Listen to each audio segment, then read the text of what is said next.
الشيخ محمود سو سعودي قادكيو فصحي قادك معناها توجو تليفونada si fiican ha u dhacaan muu ka wadaa farmaajo madaxweyne farmaajo waa lagu xiiso doonaa wallahi qaadka aad diideysay wax badan ku jiray Soomaalida xasiliyoon ay heshay wallahi Kenya wixii soo waday wabiga yaaween waay wallahi hadii aan laga fiirsan go'aankan Kenya qaadka loo fasaxay wallahi Soomaalida way ka shalaan doonaan Soomaali si oo dhalinyarada la hadlay dhalinyaro idinka dalkan iska leh difaaca karo Soomaaliya kaca wallahi waxa soo socday wabiga yaaween waay ma ka fiirsataan wuxuu ku baxayaa meesha la yiraahdo Kenya horta Kenya anigu maba qababa xiriir hal la sameeyo hatta haduu qof kale yimaado sababtoo qaad bayna ku soo daldalaysaa madaxweyne kastana wuxuu leeyahay kalluun hal geeyo oo kalluunka hadda Kenya miyaysan naga guran wayada badeena noo xukumay haysatee walaalayaal maxaa la isu indhatiraya kalluun intii la doono bay jariifanaysaa oo xaasidnimo waxa weeye u isticmaalaysaa kalluunkeena marka waxaan qabaa madaxweyne xasan inuu ka digtoonaado arrintaas waa arrin qarannimada dhaawac ku keenaysa iyo Soomaalinimada in maalin kasta loo dhaho kalluun hal geeyo annagana maalintiina la ka faa'iido 200 milyan wax iskeenaysa maaha waxaana filayaa inuu ka baaqsan doono sababtoo ah ninka uu hadda u socdo waa nin sida uu aftaag sheegay uga dhiman tahay xilkiisa afar asbuuc laakiin hadduu aado waxa weeye timir laf baa ku jira wax kala loo sheegay ma waa ka baxay laakiin waxaan ku soo gabagabeynayaa safarada xasan mid waxba laga faa'iiday laakiin inta kale wax laga ma faa'iido daan runta ka wada hadalno qaar waa kuwa isbariyeelayo qaarna waa kuwa uu dadkii ku dadaalayo xilka soo saarsaday ugu tagayo oo mashxarad la doonto anigu waxaan ka jeclaa safaradiisa inuu horta bal marka hore dawladdiisa dhisto markuu dawladda dhiso wax walba waxa ka muhiimsan dalka in marka hore dalkeena spacekiisa hoose la dhiso kadibna meelaha daadku inagaga imanayo la iska mooso meelaha aan jeclaa inuu ka bilaabo waxay ahayd Ethiopia sababtu tahay Ethiopia xuduud dheer baynu la leenahay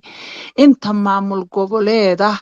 ee ka samaysan Soomaaliya kulli xad bay la wada leeyihiin Somaliland Puntland maxaan ku idhaahdaay Galmudug Hirshabeelle maxaan ku idhaahdaa koonfur safarada badan xasan sheekh maxamuud waxa ila hadda soo kordhiyay ciwaan aad u wanaagsan runtii weeye ma aha in space kasta la iska galo space markaad galayso ciwaanku inuu soo jiito weeye waa wax aad u wanaagsan weeye in laga hadlo xasan sheekh maxamuud hadda safarada uu galay dhammaantood kharash baa ku baxay malaayiin dadkeena waa gaajoonayaan waa safar wax allaah iyo waxay soo kordhinayaan aanay jirin actually safarada uu galay wadankeena ilhaan ay soo kordhiyeen qaarkood ama intooda badan lacag baa la kharash garanayaa fara badan dadkii baa abaari haysaa waxa weeye macluumi baa jirta waxaa jira sixir barar baa jira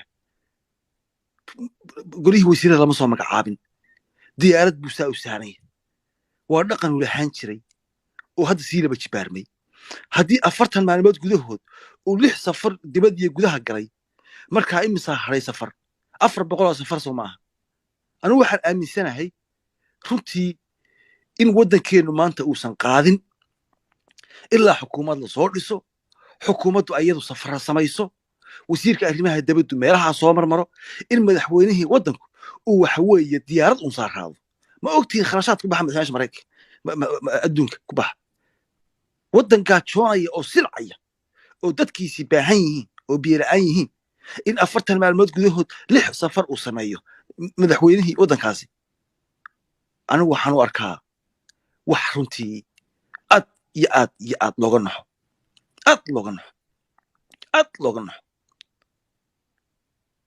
waa wax runtii anigu waan arkay laakiin cid ka hadlaysaan waay oo arki waay mawduuc aad wanaagsan weey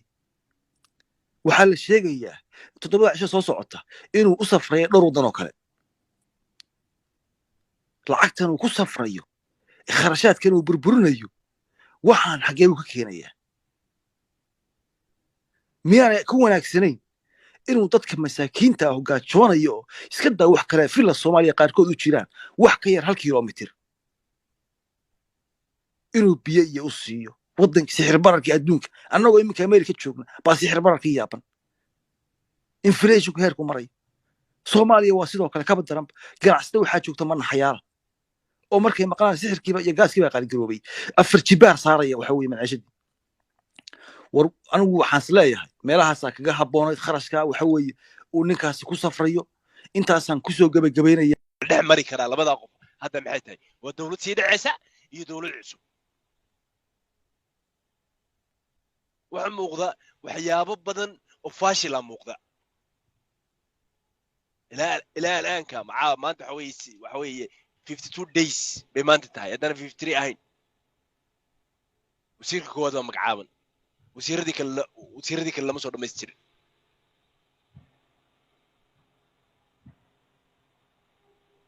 كل واحد قبانو أفرتها صنع نوع كوشرين أفرتها صنع حسن شغمش فرديو إنه النوع كوشرين قبانو وحنا عن كلا سعونين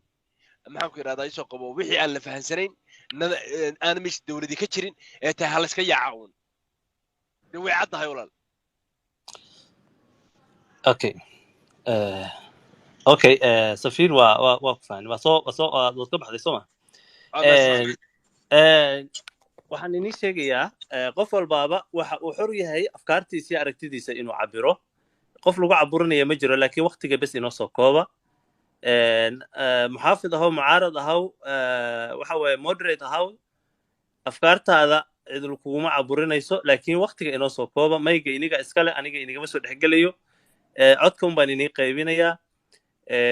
dooda waxaan meesha u saarnana wax la isweydiinayo inay tahay bay muhiim yani wax la isweydiiyay inay tahay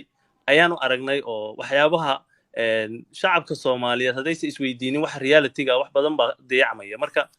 anaga su'aasha waxaan u keenayna waxa weeye safarka ma laga maarmi karin mise waa laga mise muhiim buu ahaayo ajendayaal waaweyn lagu soo guuleystay oo waxa weeye dalka waxba loogu soo taray intaas weeye su'aasha meesha taala waa laga wada dhawaajiyay madaxweynaha safaradiisa madaxweynaha marka asaga la doortay 30 bari uu haystay ra'iisul wasaare inuu ku magacaabo ra'iisul wasaare waa soo magacaabay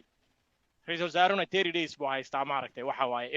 inuu soo magacaabo xukuumad soo marka always safarada marka madaxweynuhu uu baxaayo madaxweynuhu saas sheegteen ba mid ma ahan ummadaha kaleeto muxtaar baa ka dhawaajiyay qarashka iyo expense iyo costiga waxa ku baxaya haddana saas ay tahay markuu madaxweynuhu uu safraayo madaxweynuhu waa ilaaliyaha qaranka dastuurka iyo dalka mataqaan shuruucda haddana saas tahay waxa looga baahan in mataqaan golihiisa wasiirada ama arrimo dibadeed ha ahaado haddii laga soo hadlaayo ama arrimo maaragtay muxuu ahaa amni ha ahaato ama arrimo in maaragtay golihii wasiirada oo shaqooyinkaas ku lahaa maaragtay inuu la socdo hadda safarkii Turkiga oo kaleeto dad aan xilal hayn oo garow online mataqaana nala fadhiyay laakiin dawladdiisii hore wasiir ka noqday baa la socday taamiin waxay ku tusaysaa intii qof Soomaali oo qaranka u shaqeynaya oo xil hay oo wasiir ah qarashka lagu bixin lahaa ya inay maaragtay waxa waaye ka haboon qofka lagu bixiyo inay ka haboonaan lahayd qof noocaas maaragtay oo xil wasiir ah markaan waxaan ilaa safarada madaxweynuhu horta aad buu qaarkood ugu degdegay hadda electric oo kale to maaragtay la filayay shacabku waxay sugayeen in madaxweynuhu uu hadlo wixii propagandada ahayn ummadda maaragtay si niyad degan oo la hadlo ugu tagay madaxweynuhu soo noqday waxa waaye kulay shalay waan arkeen dad yar oo group maaragtay uu la kulmay ilaa hadda wuxuu meesha kala soo kulay madaxweynuhu si fiican shacabka muxuu lama hadlin marka waxaan dhihi lahaa aniga waxa waaye safarka hadda Kenya oo kaleeto Kenya xilli kala guuray muxuu ahaa bay ku jirtaa Kenya bisha hadda soo socda 9keeda la dooranaya election already ninkan waa dardaarmay safiiradii uu la kulmay maalinka dhaweydna wad arkayseen meelka u dambeeyay Soomaaliland buu ku casuumay marka horta ma huba inuu aaday hadda anigu mar dhow wili carada aad uma fiirfiin laakiin waan maqlay safar Kenya inuu madaxweynuhu ku baxay hadduu ku baxay ama uu balan gareynayo waa safar laga baaqsan karo oo dawladda cusub oo Soomaaliya inay maartay wax aad bay maartay u wanaagsanaan lahayd Kenya waagii Xasan Sheekh Maxamuud horena waa la ogaa haddana Farmaajo waa la ogaa heshiisyada ay galeen labadoodii midna waxba kama caana casaan marka madaxweynuhu inuu golaha wasiirada yani muxuu ahaa ra'iisul wasaaruhu soo dhiso kabacdina wasiirkii dee matalayay oo hadday noqoto xiriirka caalamiga wasiirku dee madaxweynuhu markuu madaxweynaha la kulmo haddii laga hadlayo arrimo gaashaandhig in marka ilaa hadda waxaan aragnaa anigu markaan qiyaasay conclusion aan ku sameeyey sawiradii maalinka dhaweeyta la soo qiimeeyey oo electric aan arkay madaxweynuhu still campaign buu ku jiraa arrinta uu wado maaragtay waxa waaye arrin waxay u egtahay campaign ahaan ah uma ekaa madaxweynuhu nin guulaystay oo shaqadii maaragtay dalka ay u taallo